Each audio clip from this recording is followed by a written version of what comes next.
있죠. 각자의 세계를 소우주라고 할 수가 있고요. 우리 모두의 세계를 뭐 대우주 할 수가 있어요. 각자의 세계, 누구나 다 각자의 세계에 살고 있는데요. 각자의 세계에 있다 보니까요, 자기만의 생각에 푹 빠지는 경우가 있어요. 자기만의 생각에 푹 빠지는 경우는 어떻게 해서 생기냐면, 집착을 하게 돼서 자기만의 세계에 푹 빠져요. 뭐, 이렇게, 이성에 대한 생각에, 뭐, 밤잠을 못 이루고, 그님이 보고 싶어. 뭐 그것도 역시 자기만의 세계에 집착이 생겨서 푹 빠지게 되고, 내 계좌에 돈이 들어가고, 나가고, 많아지고, 적어지고, 역시 재물에 대한 집착으로 적어지면 굉장히 근심을 하게 되죠. 생계에 대한 집착이기도 하죠. 넉넉하게 살아야 되는데 넉넉하지 않으니까 계좌는 녹아나고 뭐 어쩔 수 없는 집착이 없어도 그냥 쪼들리니까 힘든 그런 고통인데요. 그런 건 이제 오온성고라고도 할 수가 있어요. 재물에 집착이 없어도 쪼들리니까 그 살아가는 것에 대한 집착 뭐 이렇게 할 수 있는데요. 우리가 이제 그런 이제 나만의 소우주가 이제 세상의 소우주, 세상의 대우주를 만나서 이렇게 살아가고 있는데, 인과가 이제 굉장히 이렇게 철두철미할 때도 있고, 인과가 그렇지 않을 때도 좀 느슨할 때도 있고 그래요. 살다 보면, 우리가 이제 어떤 한 선택이 그냥 신기하게 더 좋아지게 되는 경우가 있고, 그래도 스님을 만났어. 스님이 돈 버는 방법을 막 가르쳐 줘가지고 갑자기 해마다 300%씩 계속 성장해가지고 한 10년 지나니까 100억 부자가 됐어. 어이, 스님 잘 만났네. 스님 잘 만났어. 아유.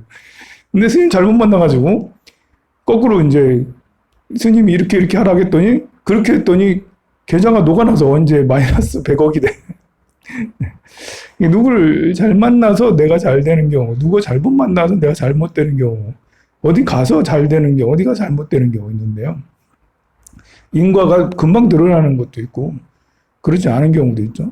시장에 가서 이제 상추를 사는데, 그 노보살님이 막 화를 내. 그때 우리 지나치면 인과에 걸려들지 않죠, 그죠? 근데 지나치지 않고 같이 싸워. 왜 나한테 버럭 화를 내요? 이러면서. 깎아달라는데 너 안 깎아줘요. 그러면서, 보살님이 굉장히 거의 뭐 이렇게 폭력까지 사용하고, 나도 기분 나빠서 때리고, 그럼 병원에 가고, 잘못 맞아가지고, 갈비뼈가 나가든지 어떻게 돼서 이제 보상금을 요구하고, 나는 싫고, 그래서 결국에는 어쩌면 뭐 잘못되면 교도소까지 가야 되는, 이제 뭐 이런 일이 벌어져요. 어떤 사람은 빵을 하나 훔쳤는데 그게 딱 걸려드는 거죠. 마치 그 기계 있잖아요. 이렇게 쏠려 들어가는 기계 안에 들어가가지고 뭐 다른 걸로 만들어지는 기계가 있잖아요. 내 옷깃이라도 하나 들어가면 두두두두 들어가서 나까지 슉 들어가는 이런 말려 들어가는 기계. 왜 늪에 빠지면 발만 빠져도 두두두두두 내 몸이 슉 들어가서 뭐 어떻게 나 빠져나올 수가 없는 그런 이제 늪이 있잖아요. 모래 사막에서도 그런 모래가 있다 하더라고요. 그런 것처럼 소용돌이에 내가 쑥 들어가게 어떻게 별거 아니었어. 그냥 옷깃이었어. 평상시 옷깃은 아무것도 아니라고. 근데 그 기계 앞에서의 옷깃은 정말 두두두두 빨려 들어가게 되는데요. 우리 일상생활 속에서도 그런 게 있다니까요. 아까 말했잖아요. 시장통에 가다가 그냥 상추 살라고 하다가 상태가 좀 정상이 아닌 것 같아 해가지고 그냥 지나치면 되는데 거기는 이제 이렇게 절에 왔더니 스님하고 신도랑 싸워. 거기 심판하려 스님이 잘못하는가? 누가 뭐 그 얘기 듣고 듣다 보면 정의감이 생겨. 스님이 비리가 많군. 이러면서 그 비리를 척결해야 돼. 이러면서 같이 이제 모르면 이제 빠져들게 되곤 한 거죠. 교회 간다고, 이렇게, 그래도 대형 교회가 참 좋겠지? 해가지고 교회 간다고 또 갔더니 신천지야. 뭘 알고 갔나? 그냥 이제 가면, 저 교회 사람들도 많이 다니고, 많이 다니는 교회가 대체로 좋잖아요. 절도 많이 다니는 사람들, 통도사처럼 신도들이 많은 절이 좋잖아. 그럼, 저기 많이 가네? 해서 갔더니, 그래, 막 이렇게, 여기 이렇게 가르치는가 보다. 근데 나중에는 이제 점점 이상해지는? 이게 이제 참 그래요. 이렇게. 친구를 만났는데, 나를 잘 되게 하는 친구가 있고, 나를 힘들게 하는 친구가 있는데, 사실 알고 보면, 그것을 주재하는 것은 나 자신이거든요. 스님이 날 부자로 만들어? 스님이 날, 가난하게 만들어? 그건 아니거든요. 내가 봐서 보니까, 스님이 잘하는 것 같아서, 너도 이렇게 지혜가 있으면, 잘하는 것 같으니까 부자가 되는 거고, 지혜가 있으면 잘못하면, 안 되겠다 해가지고 빨리 빠져나와야 되겠죠? 근데, 이렇게 빠져나오는 게, 아까 말한 것처럼 강력한 게 있다니까요. 옷깃만 들어가도 두두두두 빨려가는, 이 강력한 게 있어요. 그래서 참 평상시에 복을 지어놔야 돼요. 이게 평상시에 복이 있으면, 그런 옆에 가지도 않고, 만나지도 않고, 그런데 평상시에 복이 없으면, 그냥 만나는 사람마다 날 이용해 먹는 사람, 만나는 사람마다 뒷담화하는 사람, 뭐 이렇게 참 그래요. 그럼 복을 지으면 그게 다 해결되냐? 이제 그 착각이죠, 이제. 복을 지으면 그게 다 해결돼요. 라고 얘기해서 복을 열심히 지었어. 복을, 절에 맨날 다니면서, 과일도 올리고, 떡도 올리고, 공양감 봉사에, 법당 봉사에 맨날 108배하고, 야, 이러면 꽃공양도 맨날 올리고, 정말 복을 많이 지었네? 많이 지은 건가요? 복을 많이 지은 건가요? 네, 이렇게, 진짜 많이 복을 지었는지는 그 사람 마음에 달렸죠. 하고 있는 모양새랑 마음이랑 또 다를 수가 있는 거예요. 발버리심을 통해서 진정한 자비심을 성취했느냐. 그리고 이제 과거 생에 의한 것보다 내가 지금 지은 복이 월등히 더 많다면, 그런데 그게 이제 아닐 수도 있거든. 내가 아무리 열심히 한다 해도 겉으로 보는 것만 만이라도 열심히 해도 공덕은 되니까요. 된다 해도 전생으로부터의 그런 모든 것들을 그야말로 화살이 1000개가 나한테 툭툭툭툭 이렇게 1000개가 나한테 탁 와요. 복을 하나 지으면 하나의 화살을 내가 탁 방패로 막아. 2개 지으면 2개의 화살을 방패로 막아. 그래서 두두두두 막는데 복을 열심히 지어가지고 정말 전쟁터처럼 복을 열심히 맨날 절에 다니면서 다 막는데 그 1000개의 화살이 다 막혀지냐 이거죠 이제. 그래서 한 대 콱 맞으면 내가 300개의 화살을 막은 건 생각하지 않고 이 사람의 마음이 그래요. 내가 300개의 화살을 막은 건 생각하지 않고 한 개 맞은 게 그게 더 아픈 거예요. 그래서 부처님 인과가 분명한 게 아닌 것 같다. 부처님은 나한테 가피를 주지 않는 것 같다. 이렇게 하면서 실망을 하게 되고 그래요. 그런 친구하고도 마찬가지예요.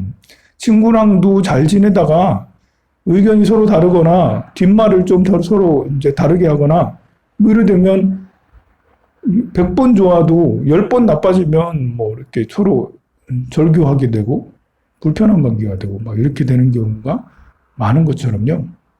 그래서 공덕을 많이 짓는 것도 이제 외형적인 공덕, 내형적인 공덕 이렇게 있을 수 있는데 둘 다가 성취가 되는 게 제일 좋죠.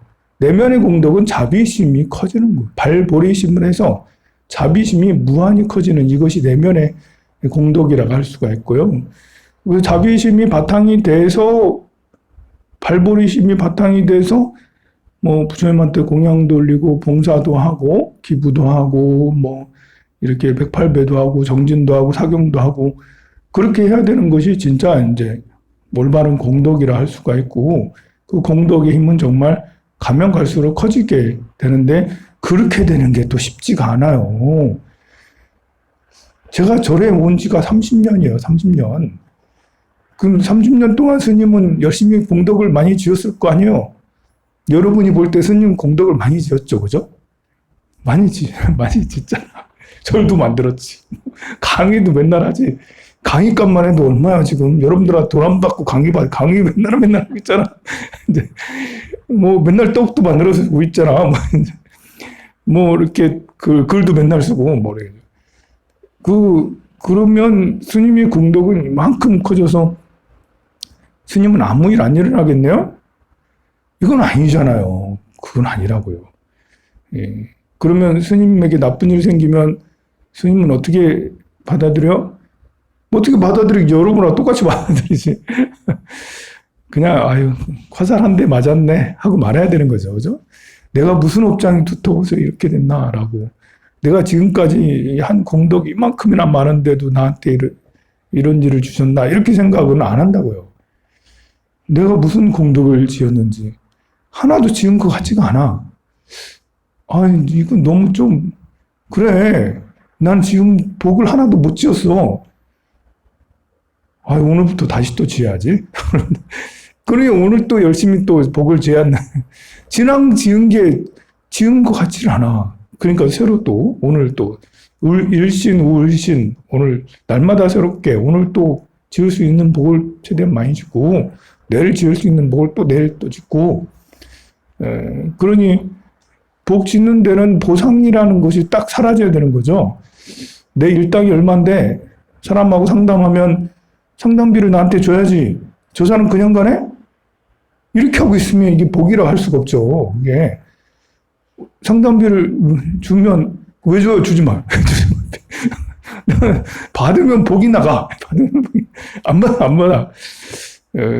굳이 상담비 주고 싶으면 법당에 부처님전에 기도를 올리세요. 이렇게 그렇게 이제 해서 꼭 복을 지으려고 그런 건 아니지만 그래서 그렇게 하는데도 나쁜 일이 생기거나 소원이 성취되지 않아. 예, 괜찮아요. 소원 성취 안 될 수도 있는 거죠. 우리가 살아가면서 모든 뜻을 다 이룬다면 그만큼 사람이 오만해지기 마련이에요. 나한테 역경이 생기고 어려움이 생기는 거는 날 겸손하게 만들고 더 수행토록 만들게 하니까 여러분들 나를 괴롭히세요. 힘들게 해주세요. 저를. 성불하세요.